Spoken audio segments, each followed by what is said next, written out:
May tiwali, may totoo. Dito, sa Puntong Diretso Tayo.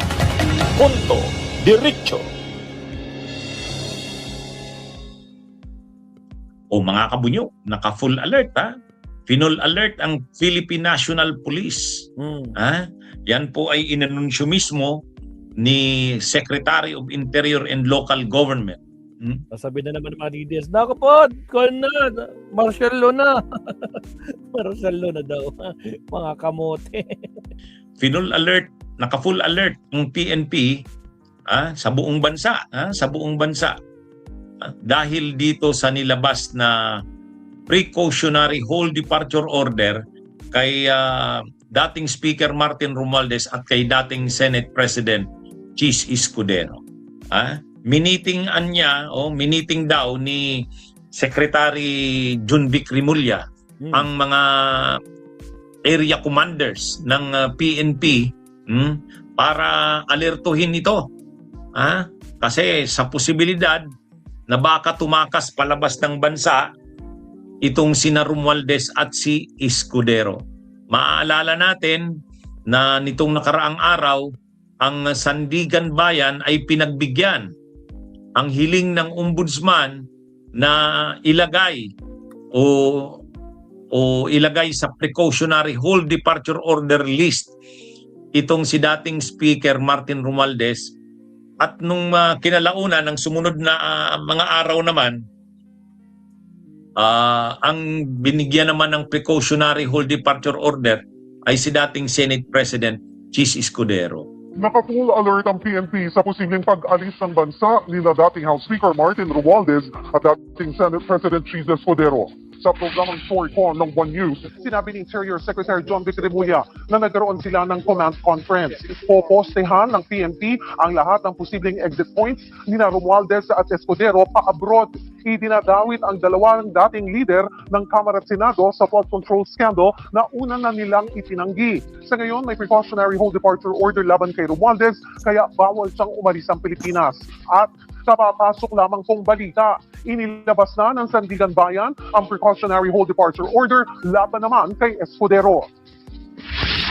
All 50 plus airports in the country, Region 9, backdoor leading to Malaysia, all coastline, maritime, all CAAP, all ABSCOM are on full alert for the possible departure of the former speaker and the former Senate President. Because of the orders given by the Ombudsman, we will do everything possible to prevent their departure from the country. Magkahiwalay na application, magkahiwalay na araw.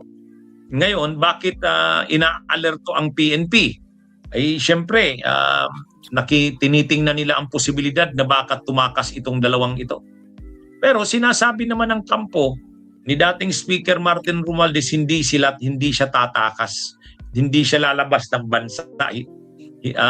Sabi niya, haharapin niya yan, yung lahat ng mga issue na yan laban sa kanya.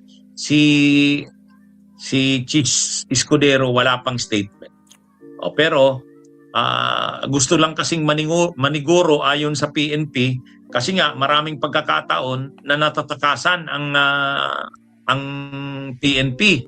Halimbawa noon, si Alice Guo, pinaniniwalaang tumakas ito bayad doon sa backdoor sa Mindanao. Kaya ngayon, ang inalerto ngayon, mga airports, mga pier, kung anumang paraan na kasi ayon kay Secretary Junvic Rimulya, syempre mabigat ito sa parte nila Romualdez at Chis Escudero, baka mag-isip silang tumakas. Kaya ayon kay Escudero ay kay Junvic Rimulya, alertado ngayon ang buong PNP. Kaugnay nga dito sa inisyong precautionary whole departure order kay Romualdez at kay Chis Escudero.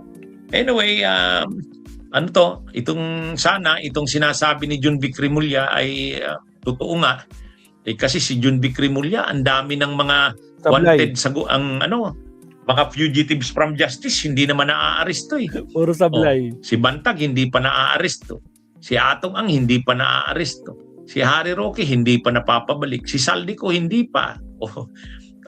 Tapos napahiya pa si Junvic Rimulya kasi nag-anunsyo siya na nahuli na daw sa Czech Republic itong si Saldico. Ang sabi niya, mga 1 to 3 weeks, makakabalik na yan sa Pilipinas. O hindi nangyari. O bigla siya ngayong nag-apologize. Kasi napahiya talaga ang gobyerno.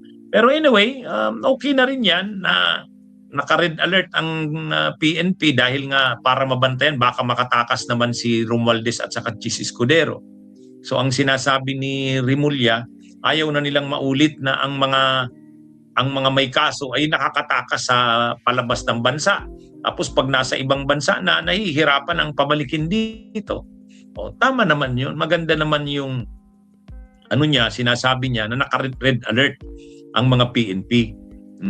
At sa buong bansa, para daw talagang mabantayan na huwag makalabas ng bansa si Romualdez at si Chis Escudero. Pero magiging talagang mabigat ang trabaho ng PNP nitong Mayo, kasi maraming kakasuhan ngayong Mayo. Aarestuhin siyempre yan. Anong mangyayari kung may warrant of arrest na ba kay Jinggoy at kay Joel Villanueva? Voluntary ba silang magsusurrender? O baka magtago rin yan? Pero mabigat itong mga gagawin ng PNP nitong Mayo.